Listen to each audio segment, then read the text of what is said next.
Good news today, नई उम्मीद जगाने वाला हिंदी न्यूज चैनल।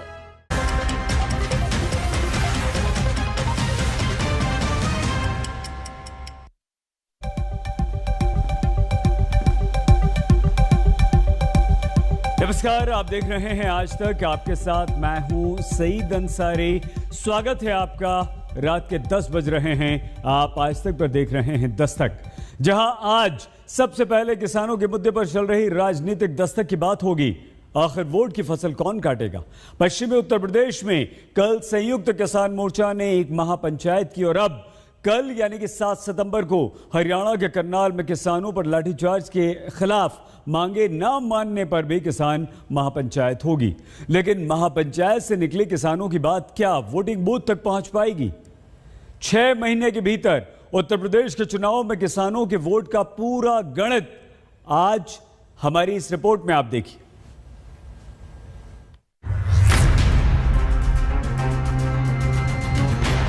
वोट कितनी कट जाए तो भी वो सरकार काम करेगी। ये 4 महीने के लिए और आप लोगों को पूछेंगे जब तक उत्तर प्रदेश के चुनाव, उसके बाद ही आपसे बात नहीं करेंगे। किसान भाजपा के साथ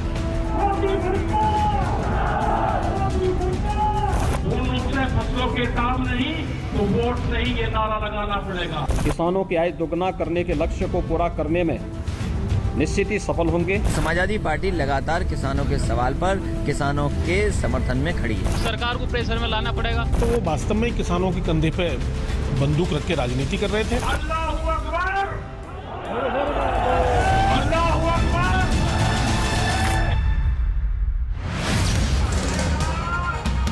14 मार्च 2022 को उत्तर प्रदेश विधानसभा का कार्यकाल खत्म होना है। नई सरकार के गठन में अब सिर्फ 6 महीने रह गए। तब पश्चिमी उत्तर प्रदेश में रविवार को संयुक्त किसान मोर्चा की महापंचायत होती है। मुजफ्फरनगर के जीआईसी मैदान में जुटी इस भीड़ के साथ सोशल मीडिया और सियासी गलियारे में ऐसे संदेश, बयान, वीडियो और मैसेज की बाढ़ आ गई कि कृषि कानूनों के विरोध में किसान यूपी के चुनाव में बड़ा फैसला लेंगे। तो पहले सवाल का जवाब जानिए, जब विरोध केंद्र से लागू कृषि कानूनों पर है तो यूपी में सरकार के विरोध में क्यों महापंचायत होती है? कोई चीज से तो सरकार वो करती है कि हम उसकी वोट कितनी उसको दिलवा सकते हैं, तो भी सरकार हमारा काम करेगी। तो देश की जनता ने उनकी सरकार बनवाई, और ये है कि उसकी वोट कितनी कट जाए तो भी वो सरकार काम करेगी। तो सरकार कौन से तरीके से काम करना चाहती है तो सरकार को बता दे, तय कर दे। मतलब ऐसा तो नहीं होगा कि जनता यहाँ पे धरने देगी, वो सरकार बातचीत भी नहीं करेगी, तो हम भी जाएंगे गांव के लोगों को अपना बताएंगे सरकार नहीं मान रही। यानी किसान महापंचायत का मकसद सरकार को किसानों की नाराजगी के साथ वोट खिसकने का डर दिखाकर कृषि कानूनों पर अपनी बात मनवाना है। भीड़ तंत्र ही लोकतंत्र में सबसे बड़ा हथियार है। तो भीड़ इकट्ठा हुई, एक कोच पे इतने लोग एक जगह इकट्ठा होना है, वही सरकारों को मैसेज है। क्योंकि ये समझ लेना चाहिए कि जनता आपसे नाराज है, तो आप अपने जो कार्यकलाप है उसमें सुधार करो। तो दूसरे सवाल से पहले अहम बात, उत्तर प्रदेश में करीब 14 करोड़ 50 लाख मतदाता हैं, जिनमें से 8 करोड़ 50 लाख वोटर का यूपी में कहीं ना कहीं कोई ना कोई संबंध कृषि से जरूर है। महापंचायत में भीड़ दिखती है, लेकिन क्या इसी भीड़ को वोट के रूप में परिवर्तित करके वाकई यूपी में सत्ता के समीकरण बिगाड़े या साधे जा सकते हैं? अगर हाँ, तो अब यहाँ दूसरा सवाल, क्या राकेश टिकैत या संयुक्त किसान मोर्चा खुद यूपी विधानसभा चुनाव में उतरेगा? राजनीति में तो हमको तो आना ही नहीं है, वो अपना चुनाव लड़े, हमें कोई राजनीति का नहीं। हमारे इशू हैं, उन इशू को सोल्व करवावे। जैसे दूसरे लोग बीजेपी में रहते हुए किसान के पक्ष में बोल रहे हैं, जो एमपी एमएलए विधायक किसानों के पक्ष में नहीं बोल लगा, तो जनता उसका ध्यान रखेगी। राकेश टिकैत चुनाव में खुद न उतरने की बात करते हैं, यानी फिर किसानों के वोट की रेस में सीधे खिलाड़ी हैं बीजेपी, समाजवादी पार्टी, राष्ट्रीय लोकदल, बहुजन समाज पार्टी और कांग्रेस। अब यहाँ ये समझना जरूरी है कि यूपी में सत्ता पाने के लिए 2017 के मुकाबले कितना बड़ा वोट शेयर हिलना या हिलाना जरूरी होगा। 2017 में बीजेपी को 41% वोट मिले थे, समाजवादी पार्टी को 22%, बीएसपी को भी 22%, कांग्रेस को 6%। राजनीतिक जानकार कहते हैं बीजेपी का 5% वोट घट भी जाए और वो 5% वोट सीधे समाजवादी पार्टी के खाते में चला जाए तो भी बहुमत के साथ बीजेपी उत्तर प्रदेश में लीड कर सकती है। ऐसे में पॉलिटिकल पंडित इस बात का एक और रास्ता मानते हैं कि 6 महीने बाद होने वाले चुनाव में अगर कम से कम 20% वोट स्विंग करे, जिसमें से 10% वोट बीजेपी के खाते से घटे और 10% वोट सीधे समाजवादी पार्टी के खाते में जुड़े, तब जाकर कुछ यूपी में हो सकता है। लेकिन ये सब कहना और कागज पर बताना ही आसान लगता है, जमीन पर होना मुश्किल नजर आता है, क्योंकि अभी तक बीजेपी शासित किसी भी राज्य में इतना बड़ा वोट बैंक शिफ्ट होते नहीं देखा गया। अब सवाल उठता है कि फिर किस आधार पर राकेश टिकैत महापंचायत जुटाकर इस बात को कहते हैं कि कृषि कानूनों पर सरकार को झुकाने के लिए यूपी में किसान एकजुट होकर विरोध में वोट करेगा। सरकार को प्रेशर में लाना पड़ेगा, आगे चुनाव आ रहे। सत्ता उखाड़नी है, बीजेपी की सत्ता उखाड़नी है, मैन संदेश यही था। मुजफ्फरनगर से भाजपा की जड़ जमी थी और मुजफ्फरनगर से सब फाड़ कर भेज जाएंगे। पश्चिमी उत्तर प्रदेश की बात करें तो ये बात सच है कि मुजफ्फरनगर से ही बीजेपी की जड़ें जमनी शुरू हुई। 2012 में पश्चिमी उत्तर प्रदेश की 76 विधानसभा सीट में से 12 पर जीत भाजपा को मिली थी। 2013 में मुजफ्फरनगर दंगे होते हैं और 2014 में बीजेपी पश्चिमी उत्तर प्रदेश की सभी 9 सीटें जीतती है। फिर 2017 के विधानसभा चुनाव में बीजेपी ने वेस्टर्न यूपी की 76 में से 66 सीटों पर अपनी जीत का परचम लहराया। इसलिए दावा है कि राकेश टिकैत मुजफ्फरनगर की महापंचायत में एक पुराना नारा लगवाते हैं। इस तरह की अगर सरकारें देश में होंगी तो ये दंगे करवाने का काम करेगी। पहले भी नारे लगते थे जब टिकैत साहब थे, अल्लाहू अकबर, अल्लाहू अकबर, ये नारे लगते थे। हर हर महादेव और अल्लाहू अकबर के नारे की धरती से लगते थे। ये नारे हमेशा लगते रहेंगे, ये नारे हमेशा लगते रहेंगे, दंगा यहाँ पर नहीं होगा। आज जिस बात को अल्लाह अकबर के नारे को वो कह रहे हैं, उस नारे की शुरुआत चौधरी साहब की तरफ से की गई थी। कहने लगा भाई नहीं बहुत हो गया, ये अत्याचार हम नहीं सहेंगे। ये मेरे वो दौर याद है जब किसान यूनियन के बड़े बड़े नेताओं को मुजफ्फरनगर के एक विधायक के घर जाना पड़ा था फैसले के लिए, समझौते के लिए। हमारे लोगों के अत्याचार हुए थे, हमारे लोग जेल में थे। मैं उन्हें याद दिलाना चाहता हूँ वो दौर, और मुजफ्फरनगर की जनता या पश्चिम उत्तर प्रदेश की जनता उस दौर को भी भूली नहीं है। महापंचायत के दौरान उत्तर प्रदेश में ऐसी तस्वीरें भी सोशल मीडिया में विशेषकर देखी गईं, जहां किसान आंदोलन की अगुवाई करते जाट समुदाय के लोगों की मदद में मुस्लिम समुदाय के लोग आगे आते हैं। इन तस्वीरों का भी उत्तर प्रदेश की विधानसभा चुनाव से संबंध है, क्योंकि मुजफ्फरनगर महापंचायत के दौरान जो पोस्टर होर्डिंग सियासी दलों के देखे गए, उनमें प्रमुख रूप से दिवंगत चौधरी अजीत सिंह के बेटे जयंत के साथ आरएलडी और आरएलडी के साथ समाजवादी पार्टी के पोस्टर दिखते हैं। क्योंकि 2009 तक पश्चिमी उत्तर प्रदेश की बेल्ट में जाट और मुस्लिम वोटों के दम पर अजीत सिंह की पार्टी आरएलडी का मजबूत जनाधार रहा। 2009 लोकसभा चुनाव में आरएलडी ने कोर पश्चिमी यूपी में 9 में से 5 सीट जीती थी, लेकिन 2013 की मुजफ्फरनगर दंगे के बाद 2014 के इलेक्शन में जाट मुस्लिम के अलग अलग होने से कहा जाता है कि आरएलडी शून्य पर आ गई। उत्तर प्रदेश में जाट कुल 3% है, लेकिन पश्चिमी यूपी में जाकर यही जाट 20% हो जाता है। 2014 में 77%, तो वहीं 2019 में 90% जाट बीजेपी के पक्ष में रहा। तो क्या इस बार किसान महापंचायत के बाद यही जाट वोट बैंक बीजेपी से हटकर कहीं और शिफ्ट होगा?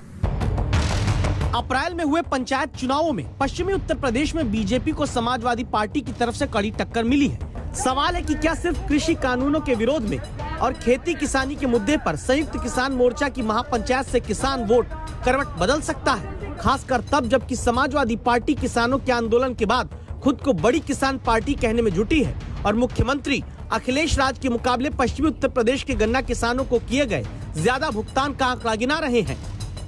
मैं बधाई देता हूं किसानों को, और लगातार किसान सरकार के खिलाफ बैठे हुए हैं। धरना अभी भी चल रहा है और इतना किसान कभी अपमानित नहीं हुआ होगा जितना भारतीय जनता पार्टी की सरकार में अपमानित हुआ है।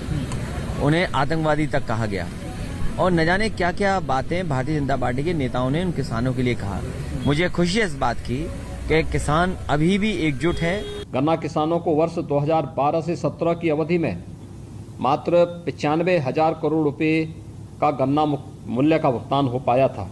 वहीं वर्तमान सरकार के समय में 45,74,000 गन्ना किसानों को 1,42,366 करोड़ रुपए से अधिक के गन्ना मूल्य का भुगतान किया जा चुका है। अब तक किसानों का आंदोलन पंजाब और हरियाणा के बाद पश्चिमी उत्तर प्रदेश तक ही दिखा है। यूपी के बाकी हिस्सों में आंदोलन की छाप वैसी नहीं दिखी जैसी मुजफ्फरनगर तक आई। सवाल है, क्या वाकई कृषि से जुड़े 8.5 करोड़ वोटर उत्तर प्रदेश में करवट बदल सकते हैं? बड़े व्यापारी का धान फसलें एमएसपी पे बिकती है, किसान की 10 से 15% बिकती है। ये आपको समझना होगा। पूर्ण रूप से फसलों के दाम नहीं तो वोट नहीं, ये नारा लगाना पड़ेगा। फसलों के दाम नहीं तो वोट नहीं। जब तक इस सरकार को वोट की चोट नहीं दोगे, ये दोनों बाहरी लोग हैं, इनको यहाँ से जाना होगा। संभव है कि ये बात राकेश टिकैत को महापंचायत में इसलिए कहनी पड़ती है क्योंकि मतदाता के रूप में एक बड़ा वर्ग किसानों का ऐसा है जिसे कृषि कानूनों से फायदे और नुकसान की सीधे तौर पर पड़ी नहीं है। उत्तर प्रदेश में विधानसभा चुनावों के बाद हुए सर्वे में ये बात सामने आई थी कि 2017 में पेशे से 5 एकड़ तक खेती के मालिक 8% किसानों ने वोट दिया, जबकि पेशे के आधार पर बांटे तो 9% वोट देने खेतिहर मजदूर आए। 5 एकड़ से ऊपर के यानी समृद्ध किसान जो वोट देने आए वो करीब 1% रहे। यानी खेती किसानी से जुड़ा वोटर का एक बड़ा वर्ग छोटे किसानों और ज्यादातर मजदूरों का है। ऐसे में अब इस बात को ध्यान रखना जरूरी है कि CSDS के एक सर्वे के मुताबिक 65% किसान देश में न्यूनतम समर्थन मूल्य क्या होता है ये भी नहीं जानते।